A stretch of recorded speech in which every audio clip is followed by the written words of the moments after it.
ದೀಪಾವಳಿ ದೀಪಾವಳಿ ಸುರೇಶ್ ಕಲ್ಲಳ್ಳಿ ಅವರಿಂದ 2025ನೇ ಸಾಲಿನ ದೀಪಾವಳಿ ಹಬ್ಬದ ಶುಭಾಶಯಗಳು.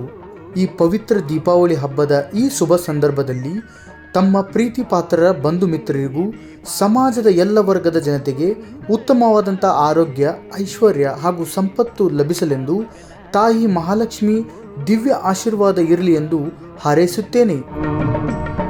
ನಮಸ್ಕಾರ. ಧರ್ಮೋ ರಕ್ಷತಿ ರಕ್ಷಿತಃ. ನಾನು ನಿಮ್ಮ Suresh Kallalli, Srisailam KSK Indian oil retail outlet Kalagadi ರಸ್ತೆಯ ಮಾಲೀಕರು ಹಾಗೂ ಕ್ಲಾಸ್ 1 ಗುತ್ತಿಗೆದಾರರು. ಇದರ ಜೊತೆಗೆ ಮಹರ್ಷಿ ವಾಲ್ಮೀಕಿ ನಾಯಕ ಸಮಾಜದ ಮುಂಡಗೋಡ ತಾಲೂಕಾ ಅಧ್ಯಕ್ಷನೂ ಹೌದು. ಇದರ ಜೊತೆಗೆ ನಾವು ಎಲ್ಲ ವ್ಯಾಪಾರಗಳ ಲೆಕ್ಕಗಳನ್ನು ಸಹ ಬರ್ತೀವಿ. ಲೆಕ್ಕ ಬರಹಗಾರರು ಮುಂಡಗೋಡ. ಈ ಮುತ್ತು ನಾವು ತಮ್ಮ ಮುಂದೆ ಬರಲಿಕ್ಕೆ ಮೂಲ ಕಾರಣ ದೀಪಾವಳಿ ಹಬ್ಬದ ಆರ್ಥಿಕ ಶುಭಾಶಯಗಳನ್ನು ಎಲ್ಲರಿಗೂ ತಿಳಿಸ್ಲಿಕ್ಕೆ, ನಮ್ಮೆಲ್ಲ ಸಮಸ್ತ ಹಿಂದೂ ಬಾಂಧವರಿಗೆ, ನನ್ನ ಆತ್ಮೀಯ ಅಕ್ಕ ತಂಗಿಯರಿಗೆ, ನನ್ನೆಲ್ಲ ಸ್ನೇಹಿತರಿಗೆ ಈ ದೀಪಾವಳಿ ಹಬ್ಬದ ಆರ್ಥಿಕ ಶುಭಾಶಯಗಳನ್ನು ಈ ಮೂಲಕ ತಿಳಿಸ್ತೇವೆ. ಪ್ರಭು ಶ್ರೀರಾಮಚಂದ್ರರು ರಾವಣನ ಸಂಹಾರ ಮಾಡಿದ ನಂತರ ಅಲ್ಲಿಂದ ಅಯೋಧ್ಯೆಗೆ ಬರ್ತಾರೆ.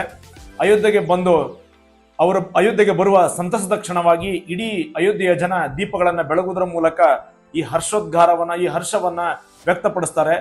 ಪ್ರಭು ಭರತರು ಶ್ರೀರಾಮಚಂದ್ರರ ಪಾದುಕೆಯನ್ನು ಸಿಂಹಾಸನದ ಮೇಲಿಟ್ಟು ಸುಮಾರು 14 ವರ್ಷಗಳ ಕಾಲ ಶ್ರೀರಾಮಚಂದ್ರರ ಆಗಮಿಕೆಗೆ ಕಾಯ್ತಾ ಇರ್ತಾರೆ. ಇದರ ಪ್ರತೀಕವಾಗಿಯೇ ಇಡೀ ದೇಶಾದ್ಯಂತ ಅತ್ಯಂತ ಹರ್ಷದಿಂದ ನಾವು ಈ ದೀಪಾವಳಿ ಹಬ್ಬವನ್ನ ಆಚರಣೆ ಮಾಡ್ತಾ ಇದ್ದೇವೆ. ಹೀಗೆ ಪ್ರಭು ಶ್ರೀರಾಮಚಂದ್ರರು ಧರ್ಮದ ಪ್ರತೀಕವಾಗಿ ಅಧರ್ಮವನ್ನ ಸಂಹಾರ ಮಾಡಿದ್ರು. ಹಾಗೇನೆ ಎಲ್ಲರ ಮನೆಗಳಲ್ಲಿರುವ ಕತ್ತಲು ತೊಲಗಿ, ದ್ವೇಷ ತೊಲಗಿ, ಸಮೃದ್ಧಿ ಬೆಳಗಲಿ, ಎಲ್ಲ ಜನರಿಗೆ, ಸಮಸ್ತ ನಮ್ಮ ಹಿಂದೂ ಬಾಂಧವರಿಗೆ ಒಳಿತಾಗಲಿ ಅಂತ ಈ ಮೂಲಕ ಎಲ್ಲರಿಗೂ ದೀಪಾವಳಿ ಹಬ್ಬದ ಆರ್ಥಿಕ ಶುಭಾಶಯಗಳನ್ನ ತಿಳಿಸ್ತೇನೆ. ನಮಸ್ಕಾರ.